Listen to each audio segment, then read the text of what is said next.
No, I'm just talking about like when you go places and you just wear all black all the time, bro. It's just like, Come on, you got What is a man's ultimate goal to accomplish in life? a man's greatest accomplishment. It changes based off, I feel like, his situation. I think one man's like greatest accomplishment at that point in time is different than like a year from then. Yeah, because you can keep accomplishing stuff. Yeah. We just need to do interviews together. Ask Cleveland whenever you do your post-game interviews. I'll just be up there.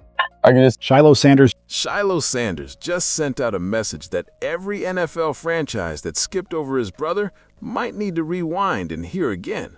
And honestly, the league probably isn't too comfortable with what was said. For the past couple of years, sports media has been tossing labels around like they were nothing, branding Shedeur Sanders as selfish, entitled, and a supposed locker room problem. But then Shiloh jumped on a live stream and started pulling the curtain back on what really goes down once the cameras shut off and the microphones disappear. And the reality he described looks nothing like the version people have been watching on TV or scrolling past on social media. The Shedeur he talked about doesn't sound like some diva quarterback chasing attention. Instead, it sounds like a leader who's been completely misunderstood while the narrative machine kept spinning out its own story. But before we even unpack everything Shiloh revealed, there's one specific moment he mentioned that could completely shatter the selfish quarterback storyline people have been repeating for months. You need to hear about the Cleveland meeting he brought up, because if what Shiloh shared is true, a lot of Cleveland Browns fans might be staring at their screens right now wondering how this detail never became a headline. And that's only the beginning of the story. There's also that interaction between Shedeur Sanders and Micah Parsons at Radio Row, a moment that quietly revealed more about Shedeur's presence in a locker room than any anonymous scouting report ever could. And then there's the Nike drop, the move that might quietly signal the league is about to realize just how badly 31 teams misread this entire situation. Because this isn't just some feel-good family story with dramatic music playing behind it. This is about character, and suddenly the most powerful witness stepping forward happens to be the one person who's watched Shedeur Sanders closer than anyone else, his own brother. Obama. No, I'm just talking about like when you go places and you just wear all black all the time, bro. It's just like, come on, fam. Just brighten up the mood, bro. No, that's fine. But bro, you're a public power figure like Martin Luther King, they said. All right, bro. Now you go too far. They said that. Fam, they say that, bro. I don't even know how to think about that. Damn, that means you're a leader. You're a quarterback too. Nah, I know I'm a leader, but I'm just saying like, up to his level? Fam, you do have a lot of following, bro. Nah, I appreciate the fam. You do have a lot of impact, bro, on the community. No, I appreciate that, but did you give away that car? Yeah, but I'll do another one. Stud. Let's begin with what Shiloh actually revealed, because the details here matter more than people realize. And somehow, the conversation is still flying under the radar in a way that almost feels impossible to believe. Shiloh Sanders isn't the kind of person who logs online just to deliver some clean, rehearsed PR speech. Anyone who has followed the Sanders family for even a short time already understands exactly how Shiloh moves. He's the raw and unfiltered one, the brother who will roast someone right to their face without hesitation. The guy who says exactly what's on his mind, even if it makes the entire room uncomfortable. That's exactly why when Shiloh decides to defend someone, people suddenly start listening a lot more carefully. This wasn't some scripted press conference or a carefully worded statement released by a management team. This was simply a brother talking the way brothers actually talk. And because of that, what he said about Shedeur Sanders carried a whole different level of weight. Shiloh described Shedeur as someone who is genuinely generous, not the kind of generosity that magically appears when cameras are rolling, but the quiet, everyday kind that rarely makes headlines. He explained how Shedeur often pays for things for the people around him, how the financial help he provides usually flows outward toward teammates and friends instead of everything being centered on himself. But the part that really made people stop and think was something Shiloh revealed about the Colorado days that almost nobody had heard before. According to him, Shedeur Sanders had been working on a plan while playing at Colorado to build a full NIL collective, not to increase his own earnings, but to help teammates generate opportunities too. Take a moment and really think about that. A quarterback with one of the most recognizable brands in all of college football was trying to use his platform to elevate the players around him. He wanted a system where if the quarterback was getting paid, the offensive lineman would benefit as well. If endorsement deals came his way, he wanted the guys protecting him on the field to see something from it too. That type of mindset usually comes from a seasoned franchise quarterback who understands locker room chemistry, not a young player still waiting to sign his first NFL contract. And here's the crazy part. He was thinking this way before the rookie contract existed, before any prime equity clause, before the massive NFL money was even part of the conversation. In other words, he was thinking like a leader long before the league ever handed him the title. Now pause for a second and really look at the contrast. The same player the media kept describing as obsessed with his brand, his Maybachs and flashy jewelry, was quietly working behind the scenes trying to create income opportunities for the teammates protecting him every Sunday. Yes, the very same offensive linemen who, according to another narrative, were blamed for protection struggles last season. When you step back and examine that entire picture, the story suddenly looks completely different from the one people were told. And if Shiloh Sanders is telling the full truth about what was happening behind closed doors, the NFL might eventually have to face something uncomfortable. They didn't just misread a quarterback, they might have misread a leader. That's not the behavior of a diva, that's leadership. And the distance between the story the media has pushed and the reality Shiloh just described might be wider than an entire football field. For 2 straight years, the conversation surrounding Shedeur Sanders has been painted with the exact same brush.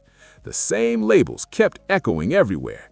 Selfish, brand-obsessed, more focused on attention than the locker room. But then Shiloh jumps onto a stream and suddenly the entire picture flips upside down. Because what he described doesn't sound anything like the image floating around sports talk shows. It sounds like a quarterback who actually understands the responsibility that comes with the position, a player thinking about the people around him, the linemen protecting him, the teammates grinding beside him every single day. And when a brother known for being brutally honest says something like that, it might be time for people to start paying attention. And then there's the Micah Parsons moment, which might look small at first glance, but if you truly understand locker room dynamics, it actually reveals a lot about who Shedeur Sanders is around other players. During Super Bowl week at Radio Row, one of the busiest and most chaotic media environments in sports, Shedeur ended up crossing paths with Micah Parsons. Now keep in mind who Parsons is. This isn't just another defensive player. This is one of the most dominant pass rushers in the entire NFL, a player who studies quarterbacks for a living and has never been shy about speaking his mind about them. Parsons has criticized Shedeur before.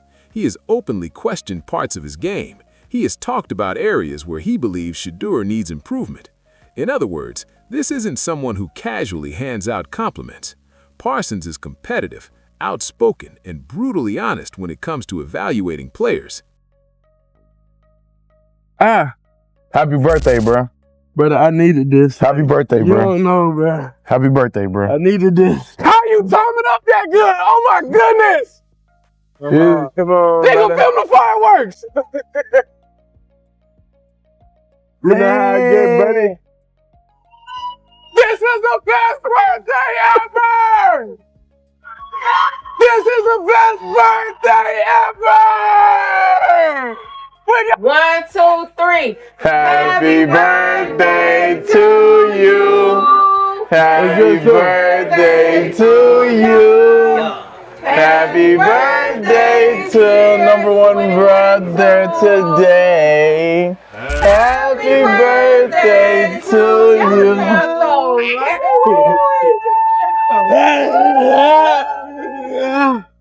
Blow out your candles.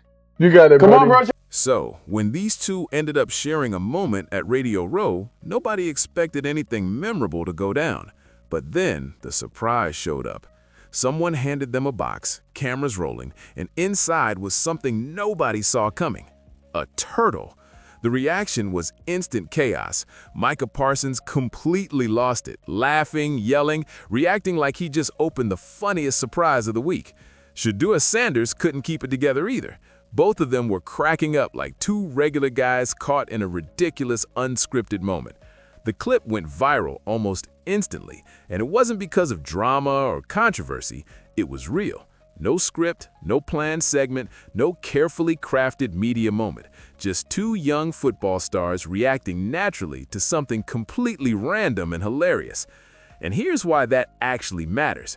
Micah Parsons isn't someone who fakes respect. He doesn't pretend to like players he doesn't believe in. Anyone who follows the NFL knows Parsons keeps it honest, sometimes brutally honest. If he doesn't respect you as a player, you'll hear about it. But in that moment, the energy between Parsons and Shedeur Sanders looked completely genuine. It didn't feel like two athletes politely posing for cameras. It felt like two competitors genuinely enjoying the moment together. That kind of interaction tells you a lot about how players view Shedeur behind the scenes. Locker rooms operate on authenticity. Teammates can spot fake personalities instantly. If someone acts different when cameras are on, everyone notices. But in that clip, you saw a quarterback handling the chaos of a professional media environment like Radio Row with ease. 1 second, he's answering questions, calm and professional. 30 seconds later, he's laughing uncontrollably with one of the league's best defensive players over a turtle. That range matters. That authenticity matters. The ability to balance serious leadership with genuine personality is exactly what locker rooms respond to. And that leads to the next part of the story. Shiloh Sanders casually dropped a detail that should have Browns fans paying very close attention. During the same stream, he mentioned a flight to Cleveland for a meeting with the coaching staff. Now, that might sound minor, but with the way the Sanders family operates, this is not random. They don't casually broadcast travel plans without intention. If it's mentioned publicly, it's deliberate. The message is clear. The Sanders family isn't just thinking about one brother being in Cleveland. Shiloh, healthy, motivated, and carrying a chip on his shoulder the size of a defensive playbook, appears very interested in joining his brother there. Picture that scenario. The Browns could potentially have a quarterback with massive marketing power, one of the most recognizable young names in football, paired with a safety raised around the game at the highest level. Not just any upbringing. Shiloh was raised by Deion Sanders, one of the greatest defensive backs in history. That kind of defensive DNA shows up on the field. Before his forearm injury slowed him down, Shiloh was producing results, forcing turnovers, delivering big hits, showing instincts that every defensive back dreams of developing. Those highlight plays weren't accidents. They were the product of years learning from one of the game's greatest minds. If Shiloh returns fully healthy and performs at his potential, the league may realize this situation is about more than one quarterback. And Shiloh made it clear on the stream that he believes in his ceiling. He still thinks he has Hall of Fame ability. People laugh, of course. They always do when the Sanders family talks confidently. But history proves that their confidence isn't empty. Every time the Sanders name enters the conversation, something unexpected follows. Shedeur Sanders was spotted at Radio Row teasing a Nike signature release for April. This isn't just another collab or a promotional colorway. This is a true signature drop, built around his style, identity, and brand. Even more interesting, the shoe reportedly draws inspiration from Deion Sanders' legendary Diamond Turf line, the iconic sneaker series that symbolized primetime dominance. But this isn't a retro copy. Shedeur's version has his personal aesthetic everywhere. Green, black, bold colorways, custom design elements, a look reflecting him rather than the past. It's taking the original blueprint and stamping a completely new identity on it. That mix of legacy and individuality is exactly what Nike loves to tell stories around. Now here's the key. Nike doesn't hand out signature deals to just anyone. That opportunity is reserved for athletes they trust to carry a brand for years. Signature athletes are expected to influence culture, move product, and stay relevant long after the initial hype. And the wild part? Shedeur reportedly has this deal lined up before he's thrown a single regular season NFL touchdown. Think about that. Nike studies numbers, engagement, cultural impact. They don't gamble millions on a guess. If they're building a signature product around Shedeur now, it shows how they view his future. Not as a short-term rookie, but as a long-term league presence. This also ties back to something many missed when Brown's contract details first surfaced, the prime equity clause. Every Nike sale becomes part of the revenue sharing tied to his deal. In other words, his brand and football operations aren't separate. They move together. When the marketing grows, football benefits. When football succeeds, brand grows. One machine, two tracks. Step away from business for a second and consider something often overlooked about the Sanders family, the foundation behind all of this. Shiloh referenced it repeatedly on his stream, and honestly, it deserves more attention. Behind every highlight, every endorsement, every viral moment, there's one person quietly in the background, Perel Sanders, mother of Shiloh and Shedeur. She's not chasing headlines or seeking the spotlight, but watch Sanders' family content over the years, and you'll notice she's always there, behind the camera during Colorado games, keeping the household structure intact while the football world watches, making sure habits, routines, and egos stay grounded even as fame and money grow. Shiloh has spoken about her with genuine admiration, not obligatory praise. Look at how Shedeur behaves publicly. You see her influence everywhere. Handling criticism calmly, moving past noise, supporting teammates, covering expenses, creating opportunities for others, walking into professional environments like Radio Row and speaking confidently, then laughing moments later with Micah Parsons over a turtle. That balance between professionalism and genuine personality isn't accidental. That's learned behavior. Deion Sanders provided the football blueprint. Their mother provided the character foundation. When Shiloh describes his brother as generous to a fault, that reflects intentional parenting. You don't raise two young men capable of handling scrutiny, fame, and pressure without that foundation. Talent brings attention, but character dictates how you manage the spotlight. And that's exactly what Shiloh did during that stream. He wasn't just defending his brother, he was showing the human behind the headlines. For months, the media focused on brand, lifestyle, confidence, and image. Shiloh gave fans the human side. That's why his message matters so much. For 2 years, a convenient narrative about Shedeur Sanders made life easy for the 31 teams who passed on him. Think about it. If the quarterback is selfish, the draft slide makes sense. If he's a bad teammate, a 5th-round pick seems logical. If he's brand-obsessed, anonymous scout quotes sound credible. It all made it neat and simple for the league to justify passing him up. But Shiloh jumped on stream and quietly dismantled it piece by piece. He didn't attack anyone. He simply shared details that changed the context entirely. How his brother quietly covered teammates' expenses, not for cameras or headlines, just because he believed in taking care of people around him. How he built NIL infrastructure at Colorado to create opportunities for teammates without his visibility. That's not branding, that's leadership. And then there's how he handled Radio Row chaos. Cameras everywhere, reporters shouting, microphones from every network. It's a pressure cooker. But Shiloh walked in, handled interviews with confidence, joked with players, laughed in the viral Parsons moment, and made the chaos feel natural. That composure isn't taught in a few weeks. It's grown up around it. Years inside football environments where cameras, reporters, and expectations are constant. And now look at today. The same player doubted by media now has a Nike signature deal, a prime equity clause linking business success to football success, and a starting quarterback opportunity ahead. All of it despite draft slides, criticism, and endless debates about whether he deserved the shot. That's why Shiloh's message landed differently. His warning wasn't loud, it was clear.